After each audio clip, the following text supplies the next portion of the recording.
حضرت خالد رضی اللہ عنہ نے اسی وقت اپنے جاسوس جو اسی علاقے کے رہنے والے مسلمان تھے دریائے فرات کے پار بھیج دی۔ جب مال غنیمت جمع ہو گیا تو دیکھا کہ یہ جنگ سلاسل کی نسبت خاصی زیادہ تھا۔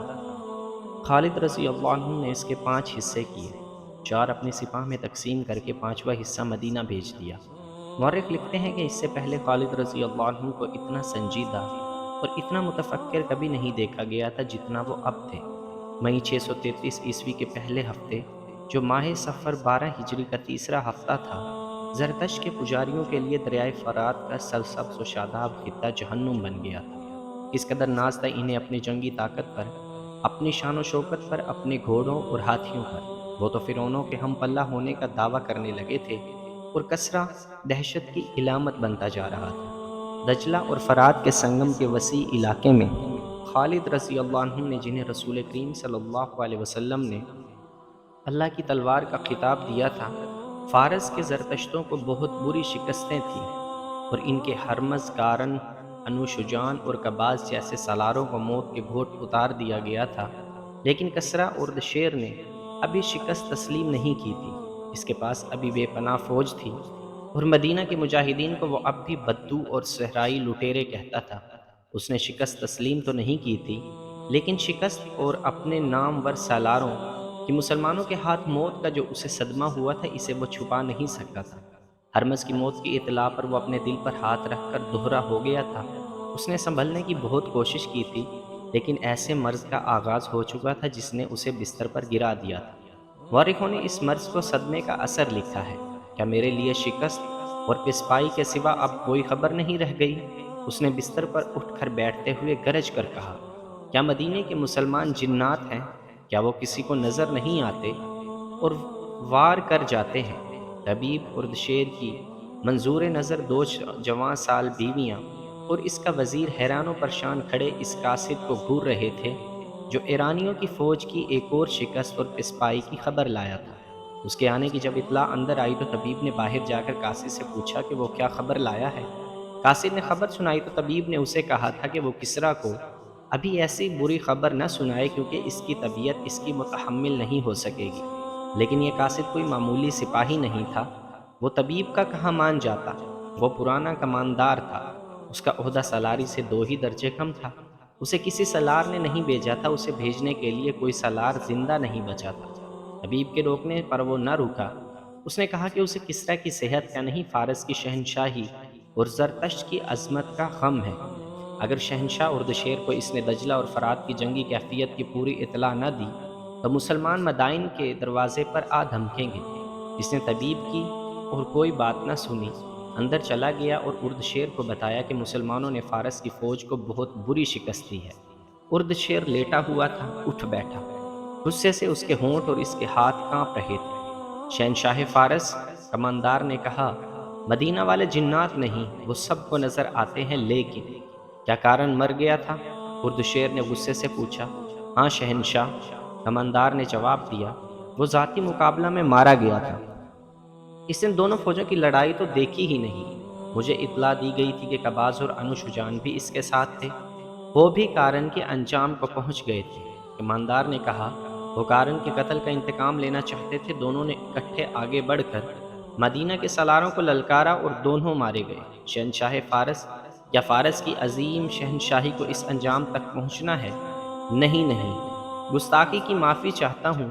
اگر کسریٰ نے صدمے سے اپنے آپ کو یوں روگ لگا لیا تو کیا ہم زرتشت کی عظمت کو مدینہ کے بدوؤں سے بچا سکیں گے؟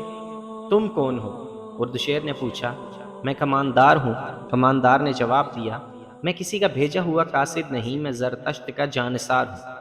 دربان کو بلاؤ، اردشیر نے حکم دیا۔ تم نے مجھے نیا حوصلہ دیا ہے۔ مجھے یہ بتاؤ، کیا مسلمانوں کی نفری زیادہ ہے؟ کیا ان کے پاس گھوڑے زیادہ ہیں؟ کیا ہے ان کے پاس؟ دربان اندر آیا اور حکم کے انتظار میں جھک کر دوہرا ہو گیا۔ سردار، اندر زغر کو فوراً بلاؤ، اردشیر نے دربار سے کہا، اور کماندار سے پوچھا، کیا ہے ان کے پاس؟ بیٹھ جاؤ اور مجھے بتاؤ۔ ہمارے مقابلے میں ان کے پاس کچھ بھی نہیں، کماندار نے جواب دیا۔ ان میں لڑنے کا جذبہ ہے، میں نے ان کے نعرے سنے ہیں۔ وہ نعروں میں اپنے خدا اور رسول صلی اللہ علیہ وسلم کو پکارتے ہیں۔ میں نے ان میں اپنے مذہب کا جنون دیکھا ہے۔ وہ اپنے عقیدے کے بہت پکے ہیں اور یہی ان کی طاقت ہے۔ ہر میدان میں ان کی تعداد تھوڑی ہے۔ ٹھہر جاؤ، ارد شیر نے کہا، اندر زغر آ رہا ہے۔ مجھے اپنے اس سپہ سالار پر بھروسہ ہے۔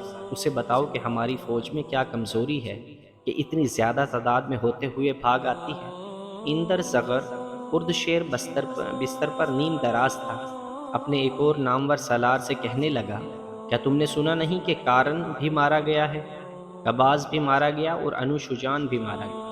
اندر زغر کی آنکھیں ٹھہر گئی، جیسے حارت نے اس پر سکتہ طاری کر دیا ہو۔ اسے بتاؤ کماندار، اردشیر نے کماندار سے کہا، کیا میں ان حالات میں زندہ رہ سکوں گا؟ کماندار نے سالار اندر زغر کو تفصیل سے بتایا کہ مسلمانوں نے انہیں دریائے موقل کے کنارے کس طرح شکست دی ہے، اور یہ بھی تفصیل سے بتایا کہ مدائن کی فوج کس طرح بھاگی ہے۔ اندر زغر، اردشیر نے کہا، ہم بھی ایک اور شکست کا خطرہ مول نہیں لے سکتے۔ مسلمانوں سے صرف شکست کا انتقام نہیں لینا، ان کی لاشیں فرات میں بہا دینی ہے۔ یہ اسی صورت میں ممکن ہے کہ تم زیادہ سے زیادہ فوج لے کر جاؤ۔ تم اس علاقے سے اچھی طرح واقف ہو، تم بہتر سمجھتے ہو کہ مسلمانوں کو کہاں گھسیٹ کر لڑانا چاہیے۔ وہ ریگستان کے رہنے والے ہیں، اندر زغر نے کہا، اور وہ ریگستان میں ہی لڑ سکتے ہیں۔ میں انہیں سرسبز اور دلدلی علاقے میں آنے دوں گا اور ان پر حملہ کروں گا۔ میری نظر میں دجلہ موضوع علاقہ ہے۔ اس نے کماندار سے پوچھا، ان کے گھوڑ سوار کیسے ہیں؟ ان کے سوار دستے ہی ان کی اصل طاقت ہے۔ کماندار نے کہا، ان کے سوار بہت تیز اور ہوشیار ہیں۔ دوڑتے گھوڑوں سے ان کے چلائے ہوئے تیر خطا نہیں جاتے۔ ان کے سواروں کا حملہ بہت ہی تیز ہوتا ہے۔ وہ جم کر نہیں لڑتے، ایک ہلہ بول کر ادھر ادھر ہو جاتے ہیں۔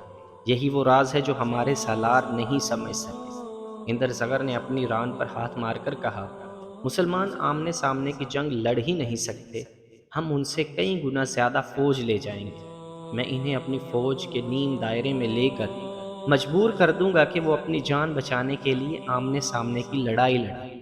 اندر زغر، اردشیر نے کہا، یہاں بیٹھ کر منصوبہ بنا لینا آسان ہے، لیکن دشمن کے سامنے جا کر اس منصوبے پر اس کے مطابق عمل کرنا بہت مشکل ہو جاتا ہے۔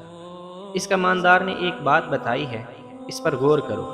یہ کہتا ہے کہ مسلمان اپنے مذہب اور اپنے عقیدے کے وفادار ہیں، اور وہ اپنے خدا اور رسول کا نام لے کر لڑتے ہیں۔ کیا ہماری فوج میں اپنے مذہب کی وفاداری ہے؟ اتنی نہیں جتنی مسلمانوں میں ہے، اور اس پر بھی غور کرو۔ اندر زغر، مسلمان اپنے علاقے سے بہت دور آ گئے ہیں، یہ ان کی کمزوری ہے۔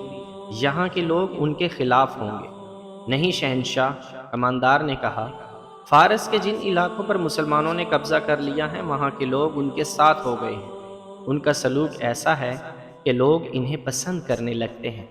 وہ قتل صرف انہیں کرتے ہیں جن پر انہیں کچھ شک ہوتا ہے۔ یہاں کے وہ عربی لوگ ان کے ساتھ نہیں ہو سکتے جو عیسائی ہیں۔